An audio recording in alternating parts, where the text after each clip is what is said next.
Ang salitang mula sa Diyos, kapag isinasaloob, ay mamumunga ng lubos.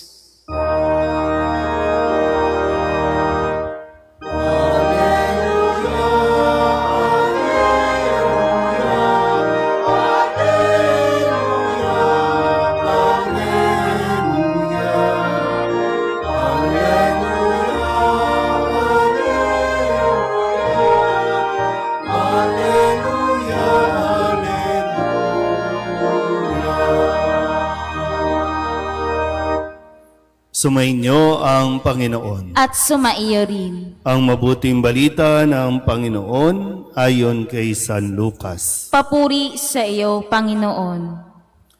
Noong panahong iyon, pumasok si Jesus sa isang nayon. Malugod siyang tinanggap ng isang babaeng nagngangalang Marta sa tahanan nito. Ang babaeng ito'y may isang kapatid na Maria ang pangalan. Naupo ito sa paanan ng Panginoon at nakinig sa kanyang itinuturo. Alalang-alala si Marta sapagkat kulang ang kanyang katawan sa paghahanda. Kaya't lumapit siya kay Jesus at ang wika, "Panginoon, sabihin nga po ninyo sa kapatid kong tulungan naman ako." Ngunit sinagot siya ng Panginoon, "Marta, Marta, naliligalig ka at abalang-abala sa maraming bagay. Ngunit isa lamang ang talagang kailangan. Pinili ni Maria ang lalong mabuti at ito'y hindi aalisin sa kanya." Ang mabuting balita ng Panginoon. Pinupuri ka namin, Panginoong Hesukristo. Isang magandang maaga po sa inyong lahat. Tayo po ay nasa ika-16 na linggo ng karaniwang panahon. Nung nakalipas na linggo, may tanong na binigay sa atin o sa pamagitan ng Pariseyo na nagtanong kay Jesus, paano ba ako magkakamit ng buhay na walang hanggan? At itinuro sa atin para makarating tayo sa langit, ibigin natin ang Diyos at ibigin natin ang ating kapwa. At sino naman ang ating kapwa? At yun yung pinaliwanag sa atin nung nakalipas na linggo. Yung tamang pakikipagkapwa. Ngayon namang linggong ito ay pinapaalalahanan tayo. Alam ko marami sa inyo naging abala, no, lalo na sa paglilimas, abala sa pagkukumpuni ng mga tulo ng bahay, paano ililigtas yung mga kotse na binabaha na ngayon. No? Pero ganun pa man, ang paalala sa atin ay manatili tayo kay Kristo. Sabihin nyo nga sa katabi ninyo, kumalma ka. Kasi wala naman talagang naidudulot na mabuti kung matataranta tayo, kung magiging aligaga tayo. Kaya nga sa kwento natin sa Ebanghelyo, mayroong maswerteng tahanan ang dinalaw ni Jesus. Sa dami ng bahay na nag-aatubili at naghahangad na sana madalaw sila ni Jesus, makapasok man lang si Jesus sa kanilang bahay. Pero ang tahanan nitong magkapatid na Marta at Maria ang dinalaw ni Kristo. So napakaswerte, kumbaga isang karangalan para sa kanila na nasa kanilang bahay si Jesus. Pero ito nga po na kailangan natin makita kasi ang sabi ni Kristo, isa sa mga winika niya, mas pinili ni Maria ang higit na mabuti. Hindi naman masama si Marta, di rin naman pangit yung ginagawa niya, kaya lang, sabi, mas mabuti yung pinili ni Maria na manatili kay Kristo. Kasi sayang naman, di ba? Ando doon na si Kristo. So, pagkakataon na ito na makasama siya talaga. Bihira yung taong makalapit sa Kanya. Sa dami ng taong nag-uunahan at nagsiksikan. Pero ngayon, ito si Marta, aligagang-aligaga. Nag-aalala kung ano ang kanyang gagawin, kung kaya ang sabi niya kay Kristo ay, Panginoon, sabihan naman ninyo ang aking kapatid, no? Tulungan naman ako. So pag sinabing ganon, pag binasa mo yung kanyang saloobin, nagrereklamo na si Marta kasi kulang na daw ang kanyang katawan sa pag-aasikaso ng maraming bagay. Akala niya siguro kakampihan ni Jesus si Marta at sasabihan o utusan niya si Maria na, tulungan mo yung kapatid mo. Pero hindi, kasi konting panahon lang ito. Magkaiba po kasi yung ginagawa mo para kay Kristo sa manatili ka kay Kristo.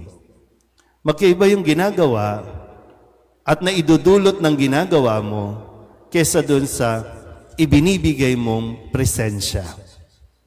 Nakuha niyo po ba? Kasi, halimbawa po, no, sa sitwasyon natin, no, sa inyong mga tahanan, bakit aligagang-aligaga ang mga nanay? Pagod na yung mga nanay. Habang nagluluto, nagbubunganga din yan. Kaya nakakapagod. Habang naglilinis, pinapagalitan yung mga anak. Kasi batugan, tamad, natutulog. Kahit minsan sa magkakapatid, no? Naghuhugas ka ng plato, tapos sinisita mo yung mga kapatid mong nanonood ng TV. Bakit di ka muna magpahinga? Diba? Bakit di ka muna makisama?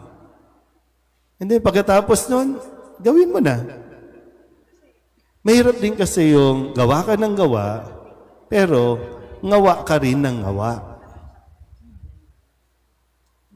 Sabihin niyo nga ulit sa katabi ninyo, huwag kang Marta.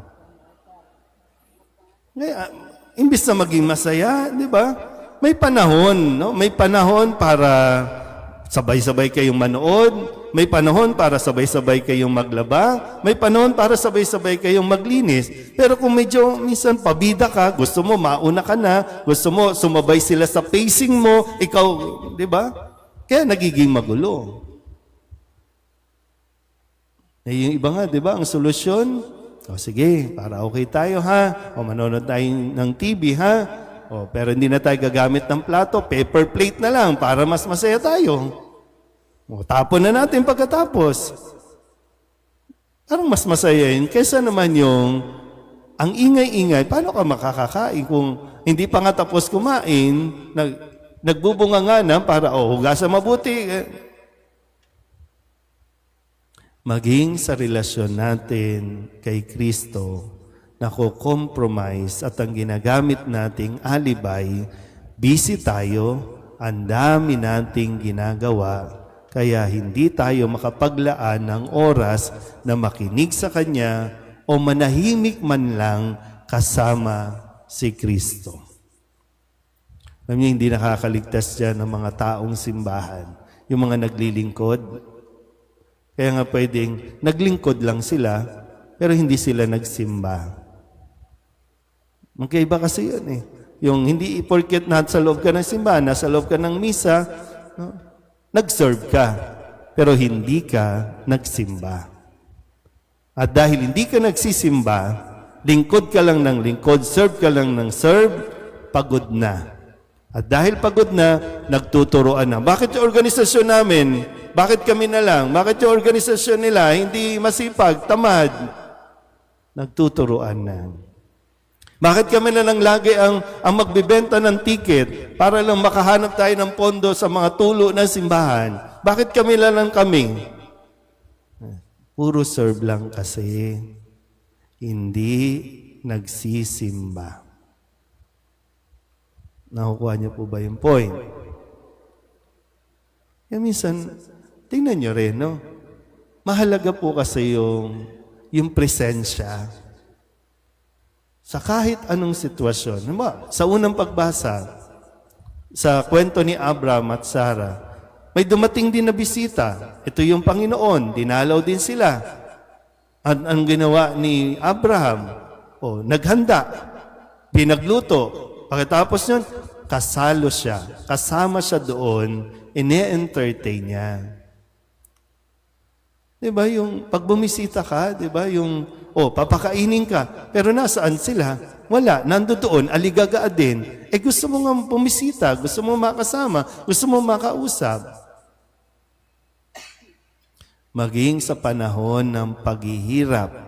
Kaya sa ikalawang pagbasa, sa sulat ni San Pablo sa mga taga-Kolosas, kahit na si San Pablo nakakulong, naghihirap, pero yung damang-dama niya ang presensya ni Kristo, kung kaya't itong presensya ng Diyos na nasa Kanya ay patuloy niyang ibinabahagi din sa mga tao, kahit sa sulat man lang. Di ba? Isinusulat niya yung Kanyang karanasan sa mga taga-Kolosas. Sabihin niyo nga ulit sa katabi ninyo, kumalma ka.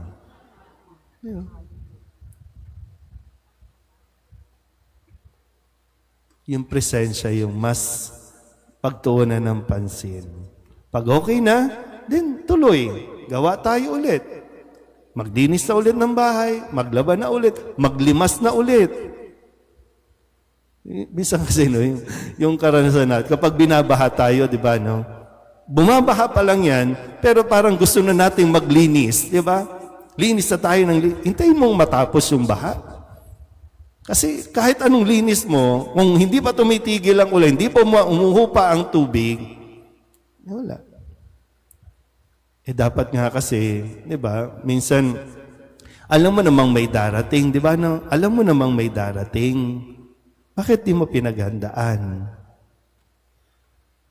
Kung kailan nandyan na, doon ka magiging aligaga. Alam mong darating ang bagyo, hindi ka naghanda. Alam mo, may darating na bisita.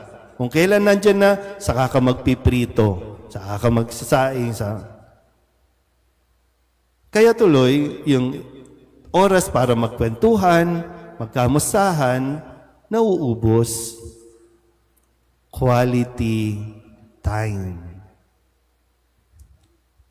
Kahit nga minsan, kapag nagsisimba na tayo, di ba, nandito ka, yung iba tulog, yung iba, bakit? Minsan nga, napapansin ko kayo, bakit ba ang aga niyong umalis? Yung iba umaalis na. Pagkatapos ng komunyon, manalangin, maupo muna tayo, wala pa yung blessing, umaalis na. Di ba? Maupo muna para sa ilang mga pabatid. Tatayo na yung iba, lalabas na. Hindi naman kayo hold upin para sa second collection. Okay lang naman magbigay o hindi, okay lang naman yun. Pero hintay mo naman ibigay yung blessing, mamadali ka Diba? Yung quality na binibigay natin sa bawat isa. Binibigay mo sa Diyos at yung quality na binibigay mo din sa iyong kasama. So, pag nilayan natin ito na mabuti, para na sa ganon ay magkaroon din ng pagbabago. Kasi baka hindi natin napapansin, napakadami na nating Martha syndrome. Hindi naman siya clinical problem, pero yung Martha syndrome na gawa ka ng gawa, pero ngawa ka naman ng ngawa. Amen?